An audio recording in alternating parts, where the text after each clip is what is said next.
পূর্ব বর্ধমান জেলার কাটোয়া মহকুমায় 3 তৃণমূল কংগ্রেস প্রার্থীর মনোনয়নপত্র জমা। বুধবার সকাল থেকে কাটোয়া শহরের রাজপথ কার্যত জনস্রোতে পরিণত হয়। এদিন কাটোয়া বিধানসভা কেন্দ্রের তৃণমূল প্রার্থী রবীন্দ্রনাথ চ্যাটার্জি, মঙ্গলকোটের প্রার্থী অপূর্ব চৌধুরী এবং কেতুগ্রামের প্রার্থী শেখ শাহনওয়াজ দলীয় কর্মী সমর্থকদের নিয়ে কাটোয়া তৃণমূল কংগ্রেসের কার্যালয় থেকে একটি বিশাল শোভাযাত্রা শুরু করেন। খোলা জিপ গাড়িতে চড়ে 3 প্রার্থী শহরের বিভিন্ন গুরুত্বপূর্ণ রাস্তা পরিক্রমা করেন। দলীয় পতাকা, ব্যানার ও স্লোগানে মুখরিত হয়ে ওঠে গোটা এলাকা। হাজার হাজার সমর্থকের উপস্থিতিতে মিছিলটি রূপ নেয় জনজোয়ারে। সাধারণ মানুষের স্বতঃস্ফূর্ত অংশগ্রহণে এই কর্মসূচিকে আরো প্রাণবন্ত করে তোলে। শেষ পর্যন্ত বিশাল মিছিলটি কাটোয়া মহকুমা শাসকের দপ্তরে পৌঁছায়, যেখানে 3 প্রার্থী আনুষ্ঠানিকভাবে তাদের মনোনয়নপত্র জমা দেন। এই বিশাল জনসমাগমকে কেন্দ্র করে যাতে কোনো অপ্রীতিকর ঘটনা না ঘটে, তার জন্য প্রশাসনের পক্ষ থেকে নেওয়া হয়েছিল কড়া নিরাপত্তা ব্যবস্থা। শহরের গুরুত্বপূর্ণ এলাকায় মোতায়েন ছিল বিপুল পুলিশ বাহিনী ও আধা সামরিক বাহিনী। নিরাপত্তার এই জোরদার ব্যবস্থার ফলে পুরো কর্মসূচি শান্তিপূর্ণভাবে সম্পন্ন হয়। আসন্ন বিধানসভা নির্বাচনকে সামনে রেখে এই শক্তি প্রদর্শন রাজনৈতিক মহলে যথেষ্ট তাৎপর্যপূর্ণ বলে মনে করা হচ্ছে। এই ধরনের জনসমর্থন আগামী নির্বাচনে বড় প্রভাব ফেলতে পারে বলে মনে করছেন বিশেষজ্ঞরা।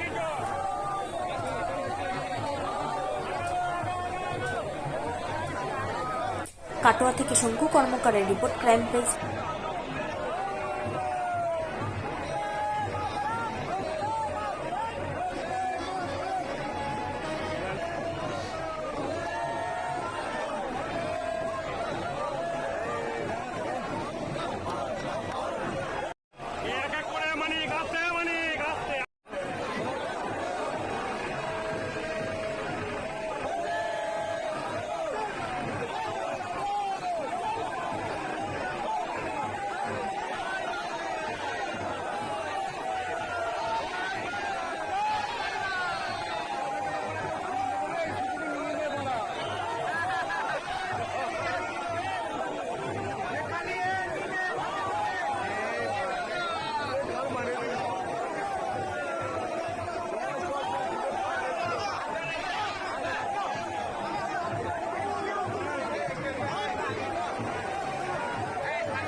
পাঁচজন থাকবেন আপনাদের তরফ থেকে।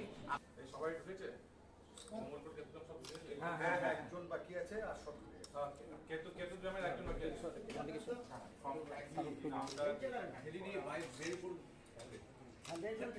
একটু তাকাবেন এদের। একটু তাকান রবিদা। হ্যাঁ,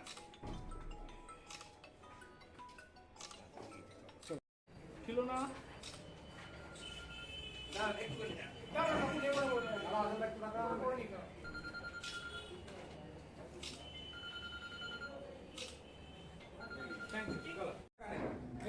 এই যে টাকা রে এবার